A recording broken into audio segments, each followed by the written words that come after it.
So, Tim, we've just heard Sarah's comments on the latest to do with the white paper and potential for the summer 2024 for it still to be the time when those reforms, will, some of them will be implemented anyway. So just your thoughts on what Sarah's just said. Yeah, so I suppose my main reflection is there's nothing in what Sarah said that came as a kind of surprise to me, which is a really good thing, and I think is actually a sign of just how well DCMS as the sponsor department and the Gambling Commission as the arm's length body are working together on these reforms.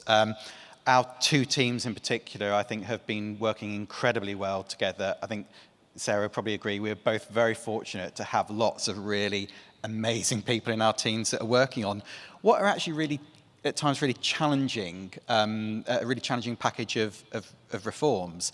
So I think, you know, it's always a good sign when I sort of follow Sarah that there was nothing that came as news to me.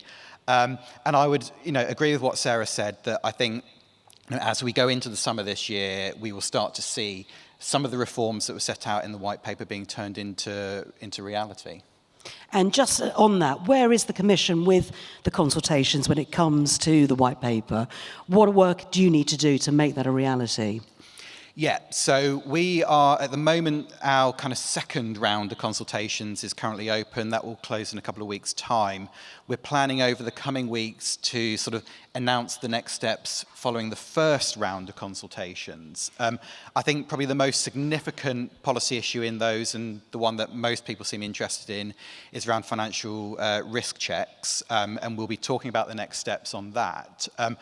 I think given the complexity, given actually how novel these checks are, it's unlikely that this is going to be approached in the way that a lot of our regulatory changes are. So I'm not expecting us to announce that we will be moving straight to kind of turning on new rules around that. That what we will be looking at is setting up a pilot phase so that we can actually understand how well the technology works. We can look at the mechanics of this. You know, is it delivering what we expect it to deliver? What's the sort of impact on consumers? We want to make progress on that, but we want to kind of do that in a sensible and deliberative way, making sure that industry, credit reference agencies, all of those others that are involved with that are able to kind of come along with us. So, you know, that will be something new, I think, for this industry. We haven't really done lots of pilots in the past as a regulator, so we're sort of breaking new ground there. Absolutely, and there's a whole session on the white paper as well. So, and I think that will be well attended as well. So again, we wanted your brief thoughts on that. And obviously, the other big news that caught my attention was the talk about GREF, the European Gambling Regulators Forum, which I know you're treasurer for, and your chair, Isabel Falk-Pereten, announced in November that you'd be launching a partnership with NAGRA, your North American counterparts. So what are you hoping to achieve with that partnership? Yeah, so I think this is a brilliant step forward. So, you know, all of us as regulators, whatever our market looks like, know that increasingly we're regulating a very international industry. Often many of the same companies are operating in multiple jurisdictions. We're seeing the same risks, the same challenges, the same opportunities. So, you know, why wouldn't we look to work together more? I think in Europe we have a very long history of working together through things like GREF, and it's good to see, you know, so many of my European colleagues here today. Historically, I think that the links with colleagues in North America have not been as strong. But I think as particularly the US market is increasingly opening up, particularly around sports betting, we're seeing more and more opportunities to work together. I was really pleased that in January we held the first ever joint GREF NAGRA board meeting. And so colleagues that work with me, my colleague Jamie, will know how difficult it is to get one regulator in the right place at the right time. So the fact that we got lots of regulators together at the same time was brilliant. And those steps towards international cooperation, I think, are just getting stronger and stronger. Later on today, you'll probably see further announcements about the work that we at the UK Gambling Commission are going to be doing with the National Council for Legislators in Gaming States in North America. And we're going to be supporting their work to create model iGaming legislation in the United States. So drawing upon our experience as the largest licensed online gambling market in the world, and helping to work with our colleagues in North America as they make progress in that area. So I suppose it's the same issues, the same challenges affect countries all around the world. But just interesting to sort of drill down a bit, why North America in particular? And I'm just thinking back to, say, 6 years ago when PASPA, the Professional Amateur Sports Protection Act, was repealed, which ruled that individual states had the right to control the legislation. But in some respects, and I don't mean this sort of slightly, but the size of the market from both a sports betting and online perspective is still emerging over in North America. There's still many opportunities there. So just why North America in particular? Or is this first of many partnerships that you see? So I think it will be one of many partnerships. There's a whole range of markets around the world that we're working closely with. And I mean, over the next couple of days here at ICE, I think I will be meeting with people from probably 4 different continents. But I think North America is particularly important for us to work with for a number of reasons. One is that as a market that is increasingly opening up, there are clearly opportunities for us that have more established markets to share our learning, share the things that we got right and the things that we got wrong, so that those can help inform the development of regulation there. But equally, I think there is a huge amount that we here in Europe can learn from colleagues in North America. Because if you go back to when we first started regulating online gambling here, it was a fairly new thing. The technology was quite different to what we have now. In North America, they are developing some of these systems with a very different set of technology, with things like AI and things like that in the background. There's an opportunity for us to learn from them as they develop those models and apply that to our existing approach to regulation. I think then when you look at the size of the market, it's really important that historically, Britain has been the largest online gambling market in the world. And as a regulator, that has meant that we are often seen as the primary regulator for many of those companies. Candidly, that will change. As more and more states in North America come online, particularly if you start getting some of the really big states bringing online gambling in, we will be seen as a fairly small regulator in the grand scheme of things. So ensuring that we have strong partnerships with regulators in those really big jurisdictions will ensure that we continue to be seen as an authoritative voice. I mean, so many people would love to have global standards, but the reality is that's going to be difficult, isn't it? Where you've got different political situations all around the world, different jurisdictions doing different things. But is that the dream one day, to have a global standard, or is that ever going to be a possibility? So I think where there are areas where you don't need to take a different approach from each other, then why would you? And certainly, talking to colleagues across Europe, across North America, there are a range of areas where actually our approaches don't need to be that different. Tackling the kind of the illegal market would be an example of somewhere where actually our approaches don't need to be wildly different. But I'm not sure whether any of us are really seeking to have a kind of a single kind of unified approach to regulation across the world. And I'm not sure it's ever possible. Because the strongest regulatory systems are those that recognize the unique circumstances in the countries that they operate in. I've said this before on platforms, but if you look across the world and you look at the way that gambling is delivered in different countries, that can tell you a huge amount culturally about that country.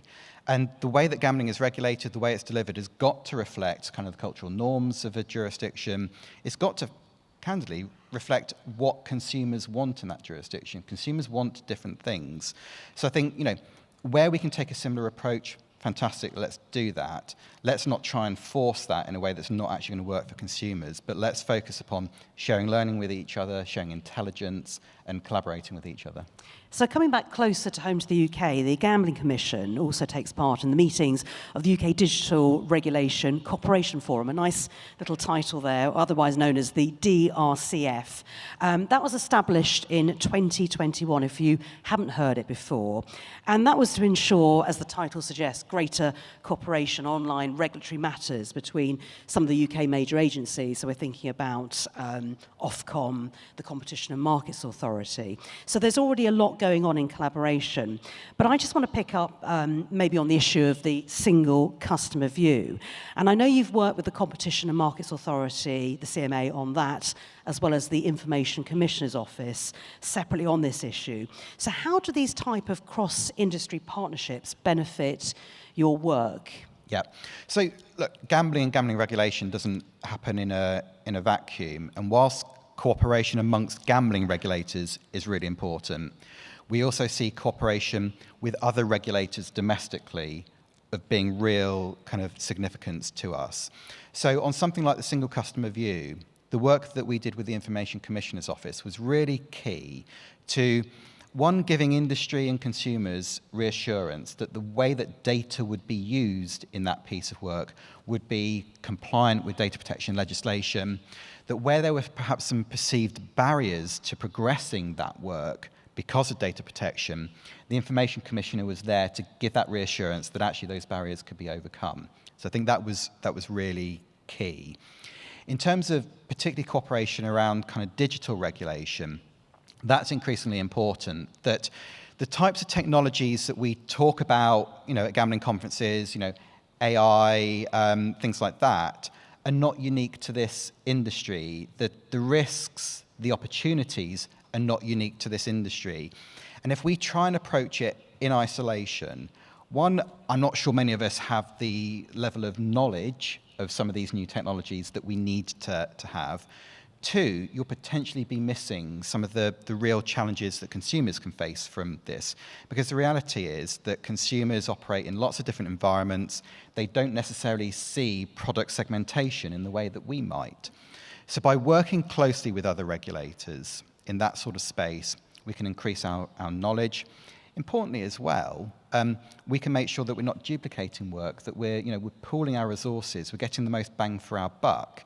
Because we know, and kind of regulators in the room know, that we will never have access to the same level of resources around technology as many of the companies that we regulate. There is inherently an inequality of arms there. But by pooling our knowledge, our resources with other regulators dealing with the same challenges, that actually can give us much greater strength in numbers. So I suppose it's that kind of holistic view. But actually on that point around that single customer view, I mean, that's quite a complex subject, isn't it? That's not going to be easy to solve or achieve. No, I mean, it's a piece of work that we sort of challenged the industry to deliver. Gosh, I can't remember how many. It's probably getting on for sort of 3, 4, maybe even 5 years ago. But I think it just shows the level of ambition that we, the government and others have in terms of delivering those fundamental objectives that are in the legislation of making gambling fairer, safer and crime-free. We want to exploit technologies to do that. We want to work in a collaborative way. It won't always be easy. It won't always be quick. But I think we have to be prepared to take some of those challenges, take some of those risks. Frankly, industry are using these technologies perfectly, rightly for commercial reasons. As regulators, why should we not be seeking to use those same technologies to protect consumers? And data protection, online safety, staying ahead on new technology, these are all really important issues and something we're going to be discussing over the next couple of days. And we're actually talking about it in depth later on this afternoon. But thinking about the black market, they are connected. The big global tech brands, social media companies, in essence, voices from outside the industry, have such an important impact, don't they, on inadvertently they could end up actually indirectly facilitating the existence of the black market in gaming. So how do you get them to listen to you and collaborate with you so that you're really in partnership with them and you're making sure that you're fighting the right battles here? So I think there's a number of ways of doing this. And as the Gambling Commission, we've spent a lot of time over the last few years trying to work closely with people like Google, Facebook, those sort of companies to, one, help them understand the role that they might play in helping to facilitate illegal gambling. Two, help them understand what the risks and consequences are of that for their consumers and, frankly, for their brands as well. And then working with them to try and find solutions to some of those things. So we've had some success in areas, for example, working with Google to reduce the visibility of some of these sites in search results. But we do recognize that increasingly we are trying to engage with, trying to speak to enormous international tech companies who dwarf us as an organization. We we consider ourselves to be a really important regulator, but we are a regulator for gambling in the United Kingdom. In the global sense, we're tiny. And it just then goes to the importance of that international collaboration again. As one regulator, we get our voice heard, but we're not as loud as maybe we need to be. But actually, once we start standing alongside European colleagues, North American colleagues, all with the same message, all pushing on that same door, then actually we do have those strengths in numbers. And we're starting to identify a range of areas. I think the illegal market is one example of that, where actually as regulators we can stand together and kind of amplify our voices. I think just in the last couple of weeks, the International Association for Gambling Regulators has announced the creation of an illegal gambling working group to try and bring a bit more structure to this, to bring regulators together, to work together much more collaboratively. And I think that's going to be where we'll have the real success. And that can only be a good thing, can't it? So finally, the Gambling Commission's CEO just picks up on a quote, Andrew Rhodes.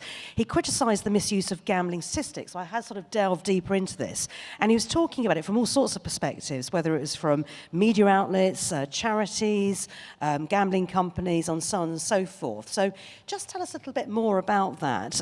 What was his real concern about this misuse of gambling stats?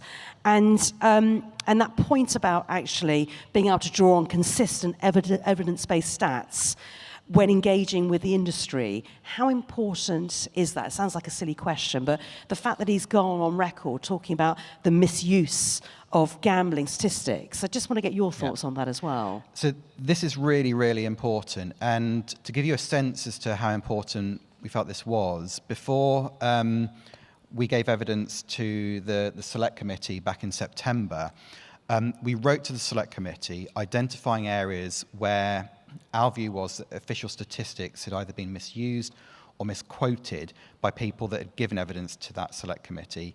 And actually, further evidence as to how important we think this is.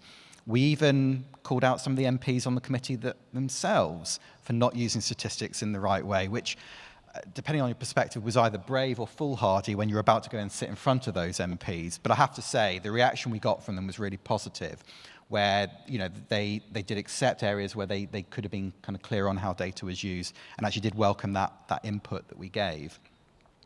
The reason why it's really important is that if we all have a genuine commitment to making gambling fairer, safer, crime-free, doing things that work, doing things in the right way, you have to be driven by the evidence base. If you don't, the consequences of that could be that, one, you try to solve the wrong problems. You may not actually be properly identifying the risks that are there and therefore addressing them. Secondly, you then invest a lot of time and resource in doing things that you then have no idea whether it actually works or not. And coming back to the white paper, we've been very clear that hardwiring evaluation into everything we do around the white paper is going to be really key, because that evaluation will tell you whether you've actually delivered the regulatory outcomes that you're looking for. And the way that you use data is key to that. So, we will challenge ourselves as a regulator as much as anyone else to make sure that we use data in the right way. I have an amazing research and statistics team who, hold us as an organisation to account as well as others. But I will say, if there are organisations out there, whatever side of the debate you might be on, whether you are, trying to champion for industry, or you're pushing for less regulation, or whether you're campaigning against gambling harms and pushing for greater protections, if you misuse our official statistics, we will challenge that. And it's really important that we do that so that we actually end up solving the right problems. So you're talking about, in essence, those risk problem gambling versus gambling related harm. Was that the key misuse? So we found different things. I think one of the things we saw repeated time and time again was around data supposedly showing addiction rates for different products. We do not count or measure addiction. Addiction is effectively a clinical term. We count things like the headline rates of problem gambling. They are not exactly the same. Similarly, we've had examples of where data around the rates of problem gambling have been published with very clear health warnings that because of things like the pandemic, the methodologies were not comparable to previous years, and yet claims were made that it showed those numbers had come down when we very clearly said you cannot make that comparison. So, calling that out, challenging that will be something you'll increasingly see us do. Sometimes that will be in an informal way. We may pick up the phone to someone, and actually if they take on board that feedback immediately, nothing more we need to do. But there will be times where we'll need to formally write to them, as we did with the Select Committee. Got it. Okay. Tim, absolutely fascinating to have you here today. Thank you to Tim Miller, everybody. Thank you, Tim. Thank you.